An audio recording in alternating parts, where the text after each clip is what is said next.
Hey, let me read you a letter. This isn't a ghost story. There are no haunted mirrors, no footsteps on old stairs, no shadows moving at the edge of your eye.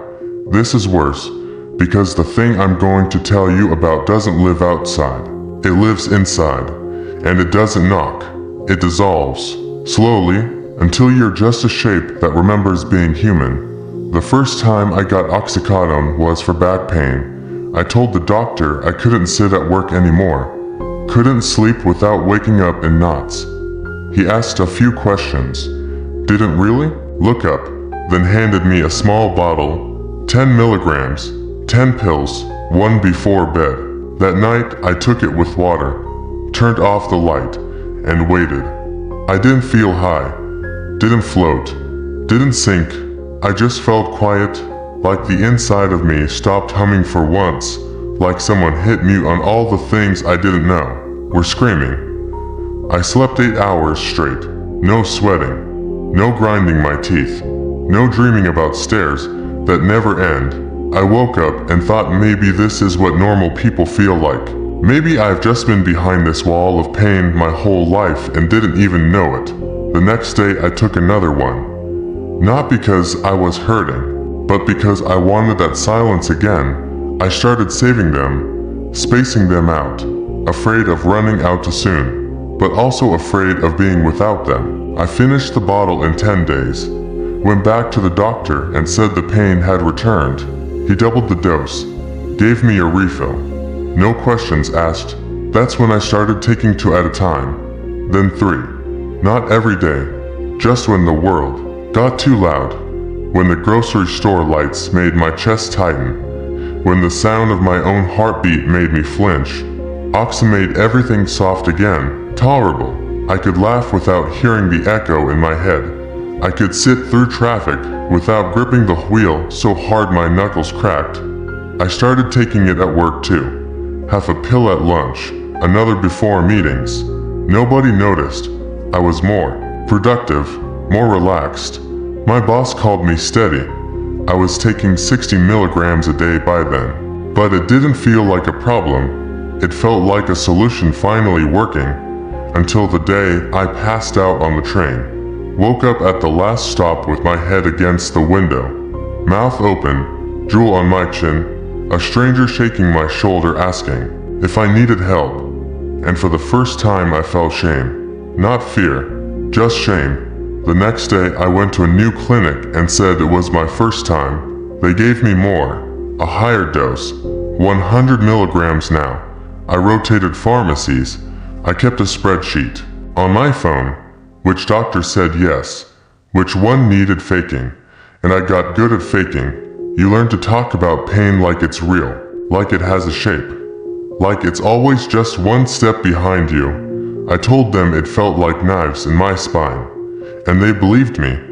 I started crushing the pills to make them act faster, mixing brands to stretch the effects. I stopped eating much. Food got in the way of absorption. I stopped going out. People asked too many questions.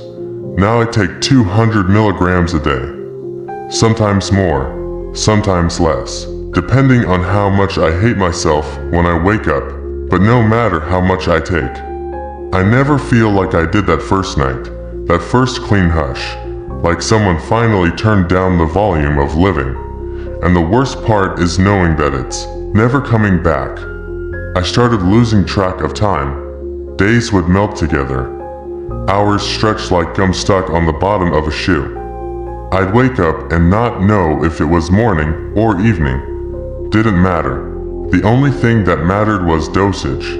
If I had enough to make it through the next 24 hours without shaking or vomiting, or calling someone I swore I'd never call again. I kept my stash in 3 different places, not because I was paranoid, but because I was smart. Or at least, that's what I told myself. The kitchen drawer was for mornings, the jacket pocket for emergencies, the shoebox under the bed was the vault. I started forgetting to shower. Not because I didn't care, but because it didn't feel like a priority anymore. Soap doesn't fix withdrawal. Clean skin doesn't stop bone aches. Brushing your teeth doesn't quiet the pounding behind your eyes.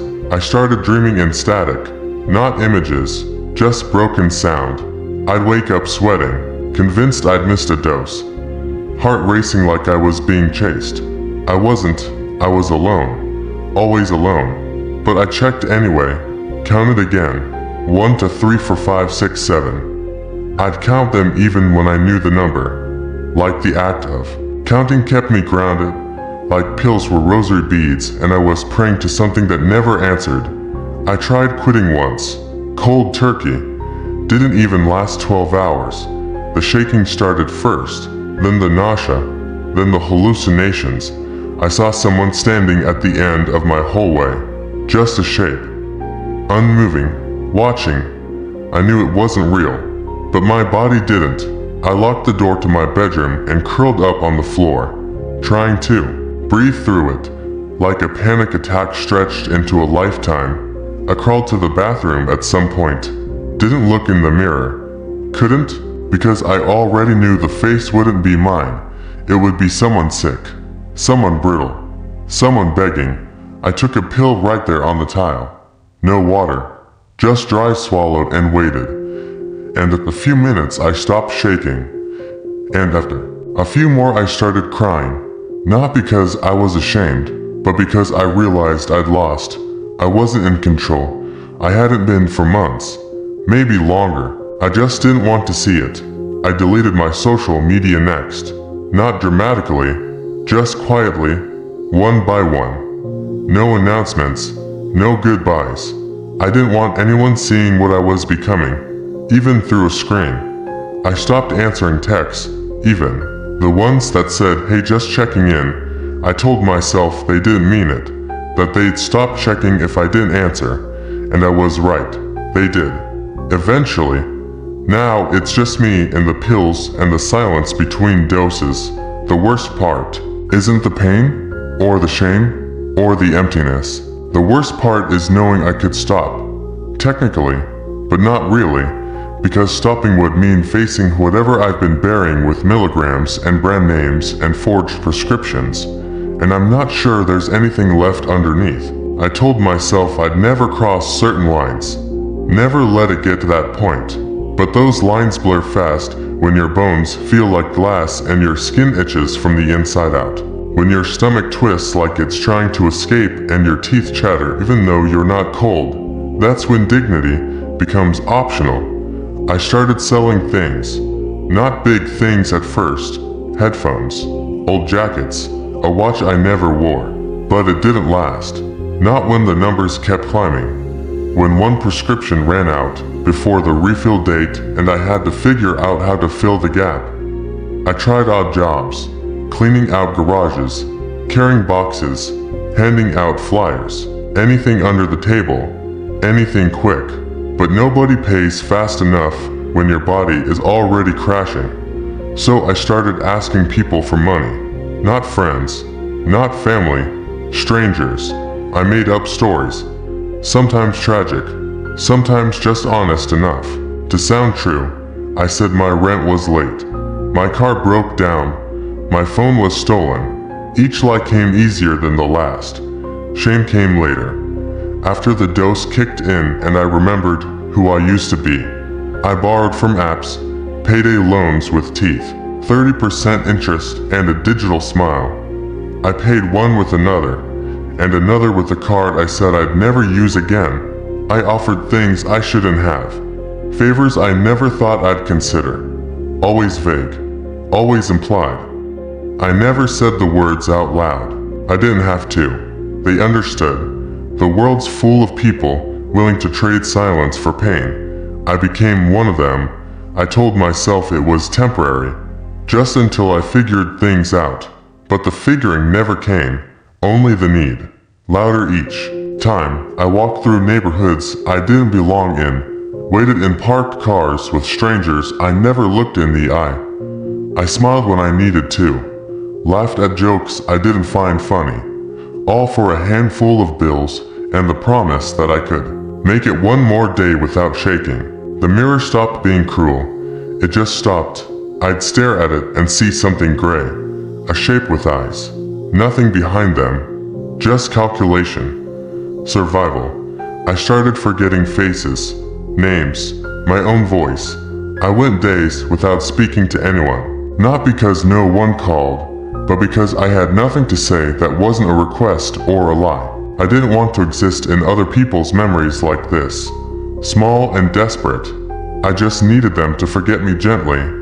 I kept a notebook once, tracked every pill, every dollar, every promise made and broken. I stopped writing in it when the numbers stopped meaning anything. I told myself if I ever hit 0, I'd stop. 0 pills, 0 cash, 0 options. But I always found a way, even when I shouldn't have, even when it cost me more than I thought I had to give. And somehow, I'm still here, not whole, not clean, just here. Sometimes, I try to imagine what I looked like before all this, not just in the mirror, but in people's memories. If anyone still has them, if there's a version of me somewhere laughing at a party, or sitting in the sun, or talking about something that wasn't dosage. I sit by the window sometimes, not because the light feels good, but because it's the last place in this apartment where the air doesn't feel used. I watch cars go by and wonder if any of them are on the way to something that matters, a job, a child, a promise they intend to keep. I think about stepping outside, just to the sidewalk, just to see if the world still moves without me. But I don't. I stay inside, legs pulled close, head heavy, heart slow. I check the bottle again even when I know it's empty, like a reflex, like hope in pill form. I hold it in my hand and shake it like it might lie to me just once. I haven't eaten in a day and a half. Not because I want to die, but because I don't want to feel full. Full makes the pills less effective, and if they're not effective, what's the point? I think about calling someone, not to talk, just to hear a voice that doesn't live in my skull. But I don't. My phone is always on silent now, like me. I read old messages sometimes, ones that say things like "you okay" or "I miss you," and I stare at them like museum pieces, relics from a time when people still expected answers from me.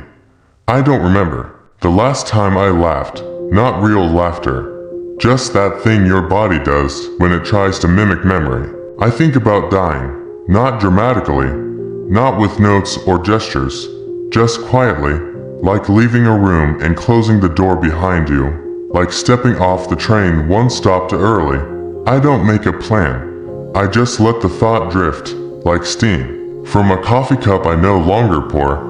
I tell myself if I wake up tomorrow with fewer symptoms, I'll try. Maybe I'll walk to the clinic. Maybe I'll say the words I've been afraid of. Maybe I'll let someone help me. But not today. Not like this.